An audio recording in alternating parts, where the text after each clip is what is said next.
Vocês acham que eu gostaria que fosse implementada uma tarifa de 50% contra o Brasil? A entrevista mais polêmica da semana veio de ninguém menos que Eduardo Bolsonaro, deputado federal e filho do ex-presidente Jair Bolsonaro. Em um bate-papo direto e sem papas na língua no Canal Oeste com Elas, Eduardo fez declarações fortes sobre o STF, ameaçou congressistas e até criticou aliados do próprio campo político. Vocês acham que eu gostaria que fosse implementada uma tarifa de 50% contra o Brasil?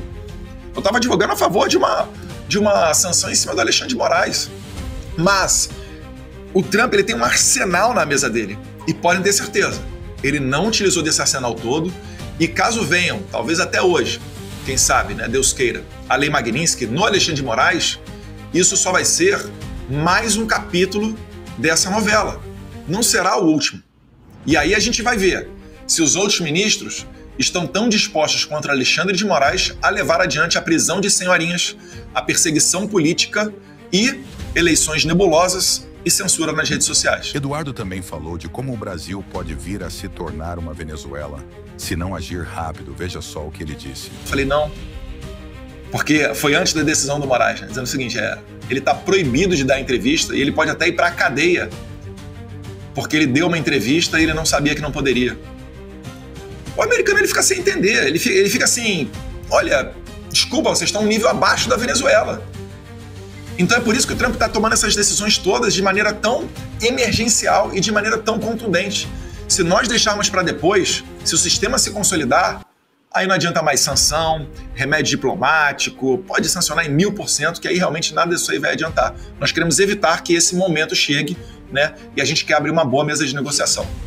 Eduardo comentou também o caso Felipe Martins e citou Alexandre de Moraes e Fábio Shor. Lembrando, isso daí vai implicar Fábio Shor, vai implicar Alexandre de Moraes, vai implicar todo mundo que trabalhou com o caso do Felipe Martins, porque é notório que ele nunca saiu do Brasil. E o Alexandre de Moraes e o Fábio Shor sabiam que ele nunca saiu do Brasil. E vale aqui um detalhe importante. O Felipe Martins, na primeira inserção dele nos sistemas migratórios norte-americanos, foram inseridos o seu nome escrito errado, não era Felipe, era Felipe, algo assim, e também com seu número de passaporte antigo, que havia sido extraviado, ou seja, ele certamente não utilizaria esse passaporte para entrar nos Estados Unidos em 30 de dezembro de 2022.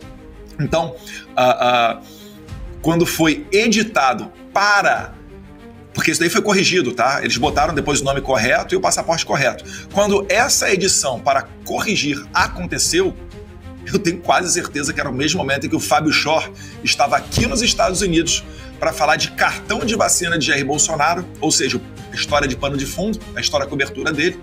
Isso daí aconteceu. Então, se isso for verificado, a gente dá a chance da dúvida aos nossos oponentes, né, aos nossos inimigos. Se isso se verificar, nós estamos falando de um crime federal seríssimo nos Estados Unidos. E isso daí dá cadeia séria. Ah, Eduardo, mas essas autoridades brasileiras moram no Brasil. Tá bom. Então não vão poder sair do Brasil. Porque a gente sabe que o Brasil não extradita, né, brasileiro para o exterior.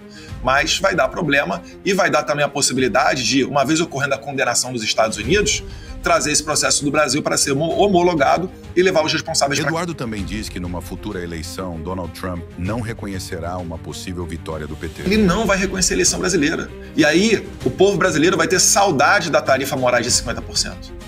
Mas, enfim, indo para a eleição dessa maneira, a direita vai ter muitos problemas para eleger os seus candidatos.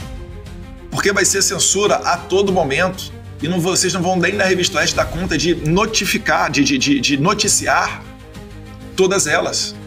Então, certamente vai ser uma eleição onde o pêndulo vai estar favorecendo a esquerda e o marreta do Estado vai estar em cima da direita. Nesse contexto é que o Trump quer atuar. Se nós chegarmos numa eleição, nessa caixa preta que a gente utiliza de um processo 100% eletrônico, onde a direita não vai ter a possibilidade de falar. Vocês lembram, né? Vídeo do Nicolas censurado, eu e Flávio Bolsonaro, assim como vários outros, tivemos que apagar as nossas postagens relacionando Lula e Nicolás Maduro, ou falando que o Lula era a favor do aborto, etc. Nós chegarmos numa eleição assim, você não precisa ser especialista em saber, em conhecer um pouquinho do Donald Trump. Ele não vai reconhecer a eleição brasileira. E aí, o povo brasileiro vai ter saudade da tarifa Moraes de 50%. Conseguem compreender que o que eu estou falando não é algo surreal da minha cabeça? O que eu estou falando é uma possibilidade altíssima de ocorrer se nós não consertarmos essa situação agora. E aí, o que você achou dessas falas de Eduardo Bolsonaro? E você acha que ele fez o certo indo para os Estados Unidos? Deixa seu comentário, curte e já me segue para mais notícias.